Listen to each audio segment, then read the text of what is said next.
good, YouTube? It's your boy G1G Nazo back here with another video, and today, hey man, I gotta have a real sit down talk with y'all, man. I gotta get a lot off my chest. If this is your first time seeing me on screen, please make sure you hit that sub button, drop a like, and drop a comment. It's been a long journey going into the new year. Hope everybody's having a good Merry Christmas. Y'all got y'all New Year resolutions out the way. I got mine. I've accomplished a lot in this whole 2024. A lot of losing, but I don't consider it as losses. Lessons learned, figuring out new things in life. It's been a great joy to own a Hellcat. It has overshadowed a lot of the crazy things that have happened in my life. But today, we're gonna go ahead and clear all that up.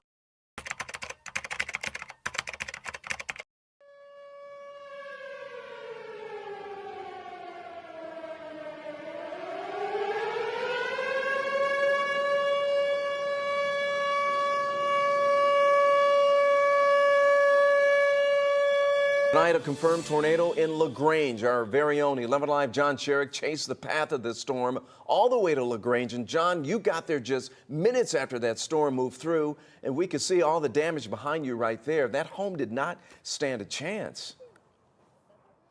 This neighborhood took a direct hit. We're just east and south of downtown LaGrange. Homes torn apart, homes blown apart. What's left of them scattered across the yards and the streets. And as of now, emergency responders are telling us that everyone here survived. The storm blasted through LaGrange.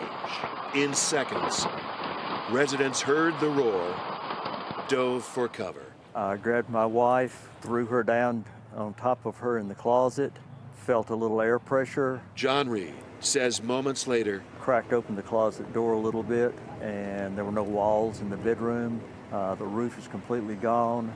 At least 21 homes damaged or destroyed. Troup County emergency responders assessing the impact of the storm say so far they have no reports of any injuries or deaths. It's nice to be alive, and we're going to make the best of it. This neighborhood is now sealed off to protect it from looters. Tomorrow, residents will be able to come back and begin looking for irreplaceable keepsakes, important papers, as they begin the hard work of recovery. This is probably one of the craziest times of something that I would never ever think that this would ever happen. Nowhere near in my city, bro. We got hit by a tornado. Me and my dudes, I was actually out door dashing, you know, trying to bring in some extra cake, trying to help my mom out with the bills. This is when I was working like a dog, bro. You know, trying to make sure she could kick her feet back to where she would be good. I was trying to work to get my other car back, which is the Lightning McQueen G37 I had. I'm on the way back. Now, keep in mind, I was in Fairburn. You know, the weather's changing or whatnot. I'm seeing the darker clouds, and the rain is trying to come in. So I'm mad I can't dash because I'm not dashing in no rain. I'm on the way back, and like the rain is coming down, it's coming down, coming down. Now I'm on the way back. Now I'm getting phone calls from a couple homeboys and asking me, am I all right? Am I all right? Like, what y'all mean, am I all right? But when I called another homeboy that, you know, he was like, hey bro, we just got hit by a tornado. Like, keep in mind, my mom was the only person here at the time. So she went through the whole tornado by herself, bro. You know, now thank God, I missed my house. We didn't have any power. We didn't have no heat. At least a week. All this time was going on. There was no videos. There was no painting. It's cold. It wasn't one of the greatest times ever, bro. And the way my room is set up in the crib, if it's super cold outside, it's dumb cold in my room. If it's super hot outside, it's dumb hot in my room. So it was super cold. Like, my mom she was thugging it out. I ain't gonna lie to y'all, I couldn't do it. Like, her room was decent. It was more livable. My room wasn't. So for those of you that don't know, I do coach at the high school, LaGrange High. And I was sleeping at the school for like a week, bro. It was nice, warm. You know, shout out to Coach Edie. Man, he was opening his office for me. Sleep there, and then I would get up right before, you know, it's time for the kids to come back to school. I go home, run home, take a shower. And I'm taking a shower, and you know, keep in mind it's cold, so I would dip in there, take a shower, and I would keep the water on until I was all the way dry to put my clothes back on. Bro, this shit was rough, man. It was probably the craziest time ever to go through something, but still being blessed to know, like, it could have been worse and we could have not had a house. Like, other people that I even knew, their houses were gone. Like, they didn't have a house. Like, I was blessed, but it was still a tough time, man. It was Something I never thought would ever happen down here in the city. All right, y'all, we didn't fast forward. And, I told y'all my G37, I was going through issues with it for like 3-4 months, going back and forth to Nissan, trying to get my car right. I figured out what was wrong with it. I got it fixed, and just the bill was just extremely high, which ended up being like 3-4 bands, and I just couldn't afford it at the moment. But I had money to go to Florida, but I didn't have enough to go to Florida and get the whip. It was either one or the other. The big dilemma of the Panama City trip was I didn't think I was gonna have my car down there, and if I didn't have my Lightning McQueen car, I didn't want to go, because what was gonna be the point of driving a Toyota Camry down to Florida? So I was leaning on just not going to Florida. My Dukes ended up helping me get my car back, man. My Dukes knew how much I wanted to go down there. It's a quick, smooth getaway that's not cost heavy, and it's different scenery that you can go have fun somewhere else and come back and get like a mental break.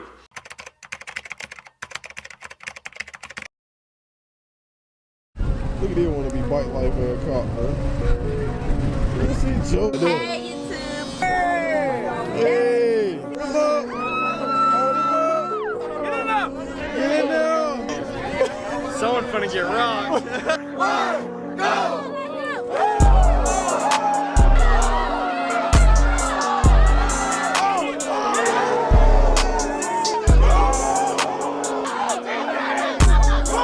Like, comment, and subscribe tonight. Getting famous real quick. Alright, so we hit Panama City. We have a blast, have a good smooth week down there. Here's one of the biggest downtimes that really caused a lot of my mental pain. Came back on Sunday afternoon, get back, go hoop, give me a couple buckets. I'm talking about play the best basketball I ever played in my life. Thinking coming back of being in the sand, in the sun, you won't play that great. I probably hit every damn shot. As soon as I touched the ball, it was going in. I literally thought I could throw it in the Panama City Ocean, bro. If that's even the ocean name. Anyway, that Sunday, cool, had fun. We came back, and Monday, cool. I'm chopping up with my dude. She's happy to see me, talking about different things. And she had to go to work that Tuesday. And right now she was just doing a little bit of sub work, and she was getting to make a name for herself in the Troup County school system for subbing. She was already a legend in the teaching game because she taught for like 40 years, I think.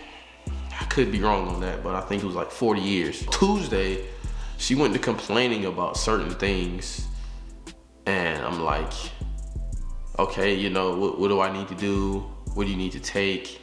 Keep in mind, my mom's probably one of the healthiest people that I've ever seen, and doesn't eat nothing crazy. It's all the vitamins in the world, all kind of supplements. So I'm thinking it's something simple, hey, we'll look past it. Left for work and came home that night and was still complaining, not feeling well. Ends up pushing it out and going to work Wednesday. And Wednesday she came home and she had to leave early. I tell y'all about mom, she worked, man. And this is why I was telling y'all just early in the video that I was trying to work so she could sit her ass down, bro. Like, I wanted her to enjoy life without having to worry about a bill, any money financially, where she could just sit there and enjoy, just with her feet kicked back. I was overworking myself, so I was mentally strained with that. And it was just me and her, in the crib. Other family is there, but they're not like how me and mom was locked in. And Wednesday it got spooky to where she came home and I knew something was wrong, because when I got to the crib, car is in my driveway. It's like sideways. Now, one thing about it, I can drive, and I got a lot of my driving skill from my mom, and mom can drive, and she kind of had the car parked kind of like sideways. So I knew something had to have been off. So I get here, I looked in there, she was just dumb tired and she sleep. And keep in mind, it's like 2 o'clock in the daytime.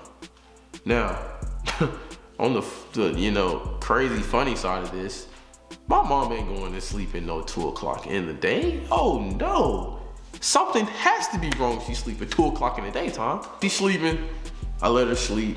She probably wakes up maybe middle of the night. She calls me and says, hey, I need help with this. Need help with that. I'm like, all right, cool. I'm helping her out as much as I can possible. Now I'm not working on anything else. I told her, I said, look, whatever you need, I got you. I'm not paying anything. I'm not filming anything. I'm here, it's just you. Now keep in mind, all this whole process, this whole week, bro, she was trying to kick me out of everything. Like, go film, go paint, go hoop, go coach, go do what you need to do, go handle it. And I'm like, nah, nah, I'm not doing none of that. It's about you. But I'm saying that to say this, like, mom was worried more about me than her, and she wasn't in her best conditions. Just like I was telling you, I was trying to flip the script and get it to where, like, she could kick her feet back and not worry about anything. You know, I already said I wasn't working on anything. Still wasn't gonna film nothing. It's Thursday. Wake up and her condition is flipped. And it flipped to where, like, I don't want to get too graphic, but she didn't look how she's supposed to look. That's the best way I can put it. Seeing these images weren't a very great picture from my brain, and I probably would never, ever, you know, live down these images to where they're gonna always be in my brain rent free. So now it's Friday,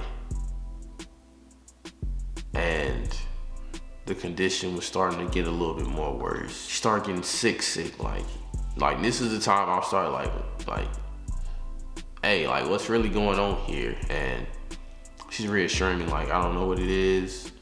I'm gonna just sleep it off. And I'm like, hey, I'm here, I'm at the crib, whatnot. So I didn't go anywhere Friday as well. Fast forward Saturday, she got better. I had been in the house since Tuesday, you know, taking care of her when she first started complaining about stuff. I went out Saturday, got her, you know, in bed, helped her do a lot of the stuff that she couldn't do because she was getting kind of weak. Got her in the bed, so I decided to go out. You know, fast forward, I go out, come back home, come back about 3, 4 in the morning. She's up, sitting in the bed. Now I'm kind of alarmed. Like, at this point, y'all, I ain't gonna lie to y'all, like, I'm really worried because condition of how she was looking was not getting any better. She said she was feeling better, so that was the good side of it. To me, it felt like it wasn't getting better, but I'm going off what she's telling me. So now it comes Sunday. Homeboy Leak had a lot day where they go to parking lot and they ride dirt bikes and four-wheelers. I get a call from my uncle saying that my mom went to the emergency room. You know, now keep in mind now, I know y'all probably like, why would you leave your mom if you knew she wasn't all the way right? My mom was telling me to leave and continuously said, if you need to go film, if you need to go do this, go do it, I'm okay. And now, you know, sometimes I really wonder, like, I shouldn't have listened. They always say, like, respect your parents. This is where I be so confused about the situation. Or if should I have gotten her to the emergency room quicker?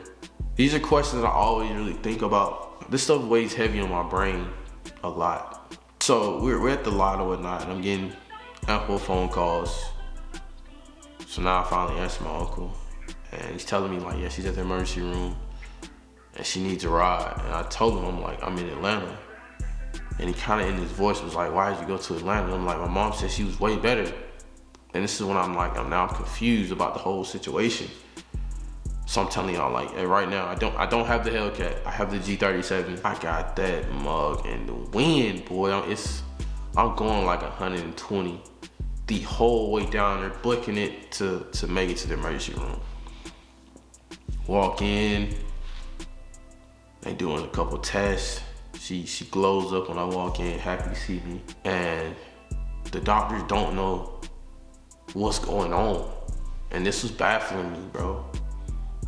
The doctors don't know what's going on, and they're asking her questions and they're asking me questions. And a lot of these questions I don't know because, you know, like, me and my uncle had a good conversation. And there was a lot of stuff that she just wasn't telling me because she didn't want me to worry. And she knew it would affect me leveling up to the next level in my life of being a content creator. It gets to the point they're telling us now she needs to be flown, she needs to stay overnight, and she needs to be flown to Atlanta. Well, first thing they say is they can't get a helicopter to come get her. And I'm like, man, bro, I'll drive her up there right now. As quick as I came down, I could drive her there. Well, they were telling me, like, that's illegal. Time's ticking here. Now, while this is all going on, her condition is getting worse. And this is just like out of nowhere, bro. Her arm started swelling up and her words were getting a little slurry. And I'm like, nah, now I'm looking like, nah, like, hey, this ain't happening right now, man. We had a conversation. She was like, I'm gonna be all right, I'm gonna be good. Deep down, she knew what was up, and I didn't. I'm not thinking nothing of it.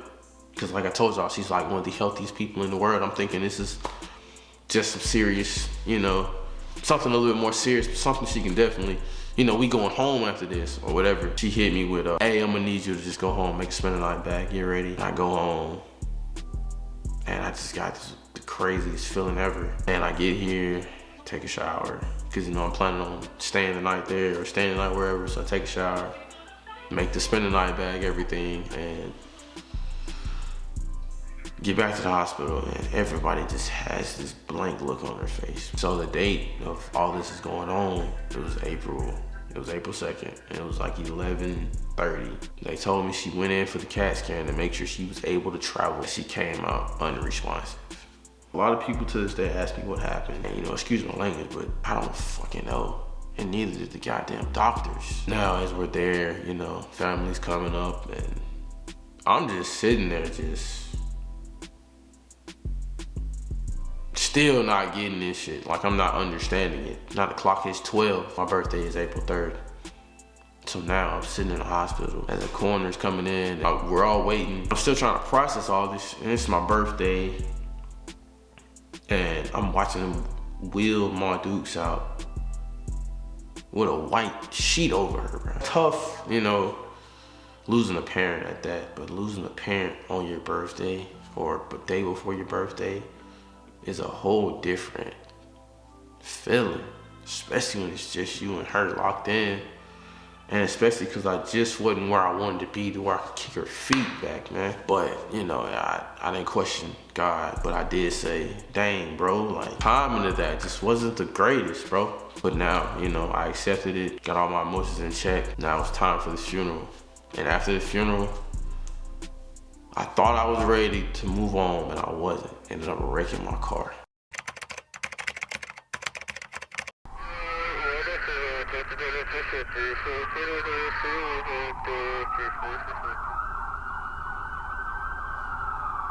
By the crash, and that's what told me God still has other plans for me, and it's not my time just yet. So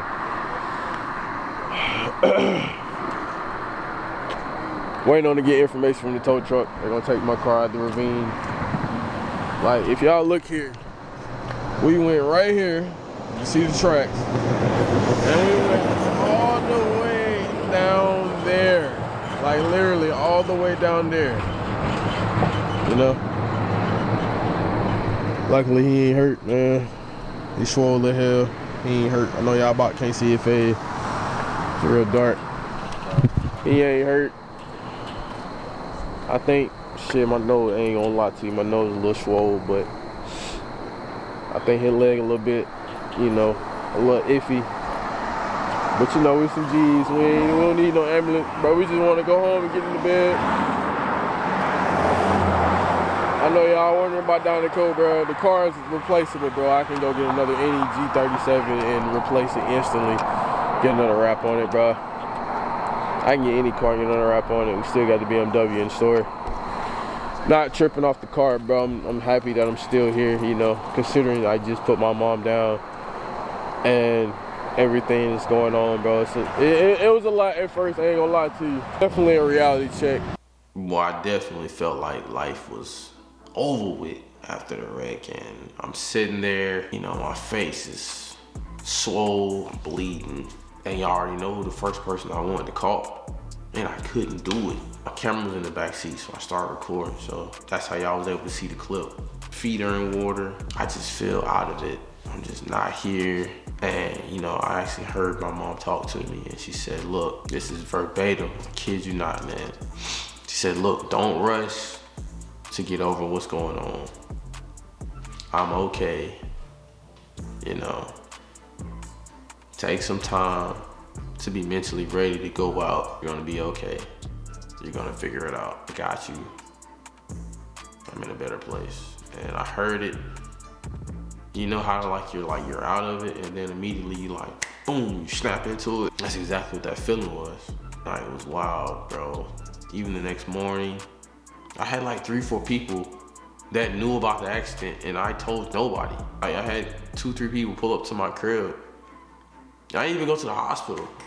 I literally just laid on the couch, just depressed, literally. Cause now my Duke's gone, And now my content car is gone. So it's like, bam, bam, right back to back. After I just had got it out the shop, and my face was swole, like, my face was swole, I guess the airbag, or either my head hit the steering wheel, one of the two, and my nose was bleeding everywhere. It was all in the door seal, it was in the floor. I tell y'all, that airbag tore my ass up. I ain't gonna count, that bitch tore my ass up. No lie, man. All right, so now it's probably maybe 3, 4, 5 days later, and you know, my homeboy hits me up and was like, hey bro, we need to go hit that on crash. I was like, first off, hell no, I ain't got no car, bitch. Like, I ain't trying to go down there with no car. And you know, a couple of my homeboys from Columbus and my boy Jakeeves hit me and was like, bro, we might as well go, bro. Now keep in mind, that boy Jakeeves don't want to go nowhere. And as soon as he told me he want to go, I'm like, I might as well go. But I'm still like, bro, I just wrecked my car. You already know about the mom situation. I'm just not in the mood to go be around thousands of people. And some way I still end up going, bro. Now keep in mind, it was pretty fun. It would have been a lot more enjoyable if I would've had a car, but it was fun, enjoyed it, needed that mental time.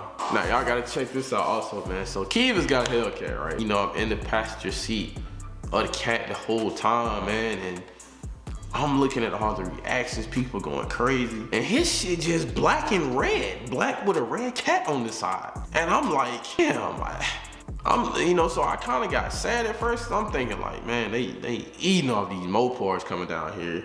If I would've had my little shit down here, I would've been stunting because I would've stood out and I would've been different. Then I started thinking like, man, maybe that wreck was something, it was because it was time for me to upgrade, and maybe I was getting complacent of having the same car, same route, because I had it for a good little minute, and you know, I was getting ready to pay it off and probably rewrap it, but I think, you know, the Lightning McQueen era was getting a little like, not played out, but folks want to see some grown shit, just a little bit. So we down in 3, 4 days, bro, this man, everybody come up to the cat, I promise you, like, sheesh, man, like, I'm like, I gotta get me one, I gotta get one. I said, bro, this is what I'm gonna need, like, this is exactly what I need as far as my brand, like, a car that gets looks and can go viral. And I put my creative spin to it. Bingo, that's all I'm looking at, that's all I'm thinking about. As soon as I came back from Savannah, called OKQ, and I was like, hey bro, I need a whip. The first initial car that I was thinking about getting was a Chrysler 300 Cat. I wanted to be different, but bro, they were asking 70, 65 grand for a car that's, bro, no Cat with 300 is worth 65 grand. Got me the Cat they were looking behind me, and it was all white. Peanut butter guts, you know, regular Hellcat rims, and I'm like, damn, that's the one, that's it. So they ended up holding it for me, and you know, it was a project car.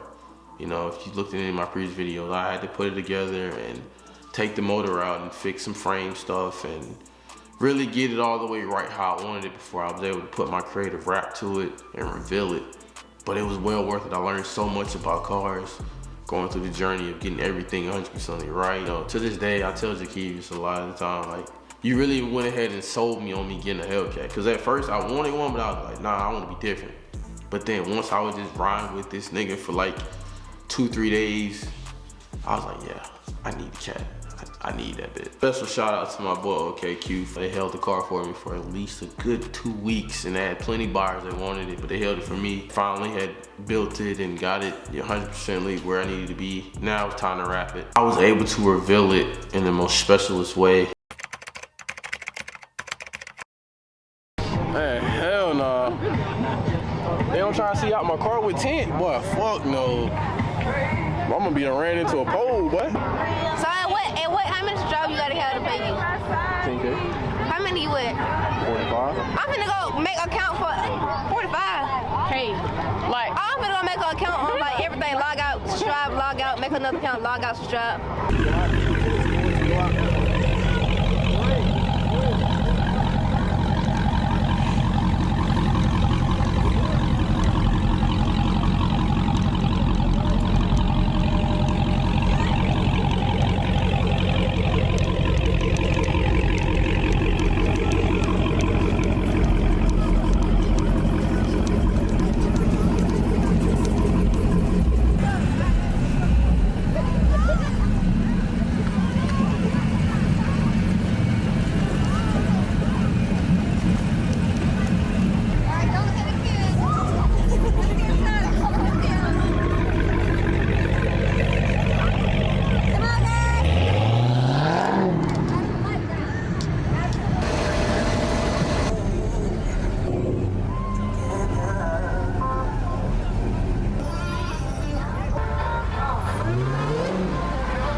Christmas parade, man. Got my boy in the car chilling. You know, shit.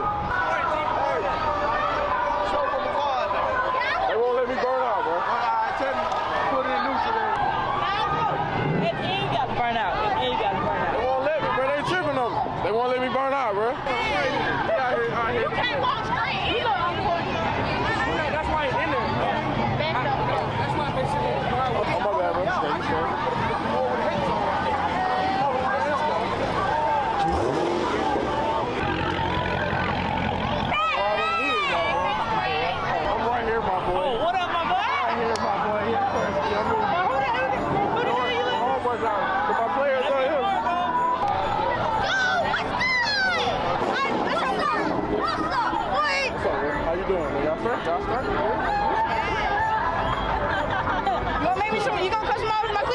I got you. What's up, bro? What's going on, bro? Yeah, what's up, bro? How you doing? How you doing? You good? You good? I can high five? Yeah. There we go. You can't cleanly drop the fire. You can't do that. We almost at the tail end. We almost at the end? Yes, we're almost at the end. Oh my God. Ask me how far we look. Yeah, we got like 15, 20 minutes left. That's ain't cleaning. You should have never told her that. This day, you know, it's one of the special moments that some of my players, you know, they was able to walk me in the parade. They walked with me and represented my Dukes. Yeah, they really don't know how a special moment that was, especially going through the stuff that I was going through, but that was a very special night, you know, to see everybody go crazy over the brand new rap, have the kids go crazy, and have my players walk with me. That shit really meant a lot, bro. That was a high moment that I really needed mentally that no one really knew about because I never really talked about this shit. Then especially the time and the effort that I put into the rap to debut it on that day. I put a lot of work in that nobody really saw. Bro, so many people showed so much love and it really meant a lot, man. It really did. So, you know, all this is going on, bro. I was going through another crazy time to where, because the design was so much mimicked over crazy time that I was going through and Mom's Under the Hood, it was time I was just getting emotional driving it.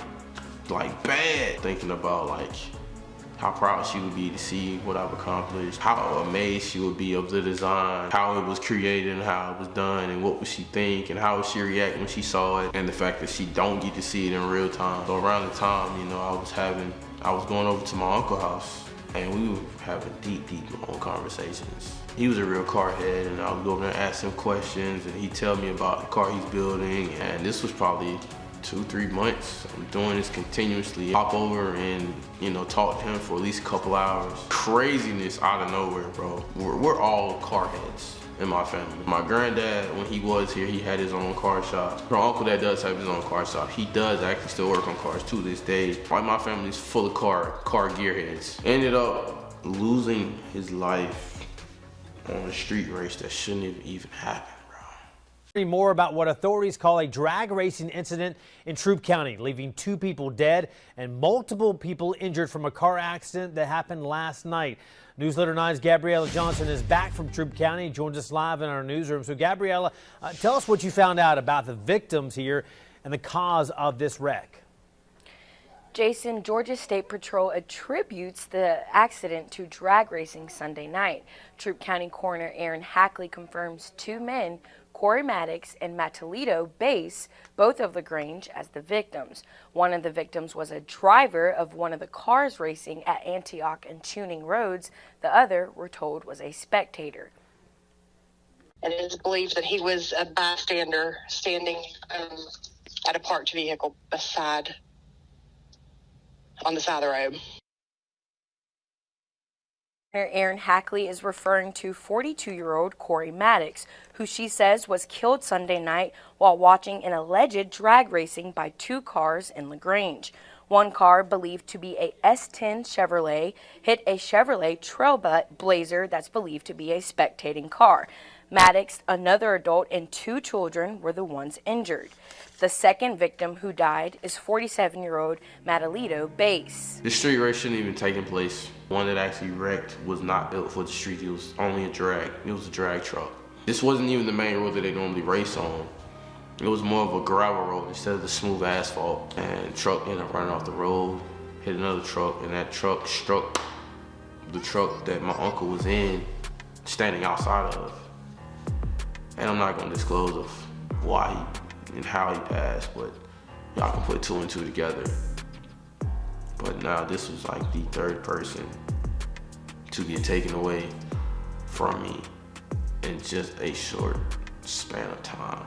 So like after all this happened, bro, it was just a lot, man. Cars covered up a lot of stuff in good ways and bad ways. Good ways to where it's kept me level-headed where I can go drop the hell out the car and, you know, be alright, cause it's gonna do what it do every time. Y'all know how the Hellcats go, man. But it's also covered up a lot of bumps and bruises that I've had to just roll in the wind and so misunderstood for so long. Family members were acting crazy, turning their backs on me. It was wild, bro. I've taken a lot of losses, but we're gonna switch the losses to learning experiences. One of the things that I really figured out that I was missing was God. The last couple weeks, I have went to church, and I've lost out of consistency of going since COVID, and definitely was not the best way to do that. And you know, I've been going back now, and my 2025 resolution is to stay close to him. He's gonna be the real person that's gonna tell me and guide me in the right way that I need to go. And I just suggest to y'all that y'all do the same. When in doubt, just pray to him, I promise you. And he'll lead you and guide you in the right way. But this has really been the story of how my 2023 and 2024 year has been going. Like, don't get me wrong now, I've accomplished a lot, man. We just hit 40K on Instagram and built the whole TikTok up to 22K multiple times.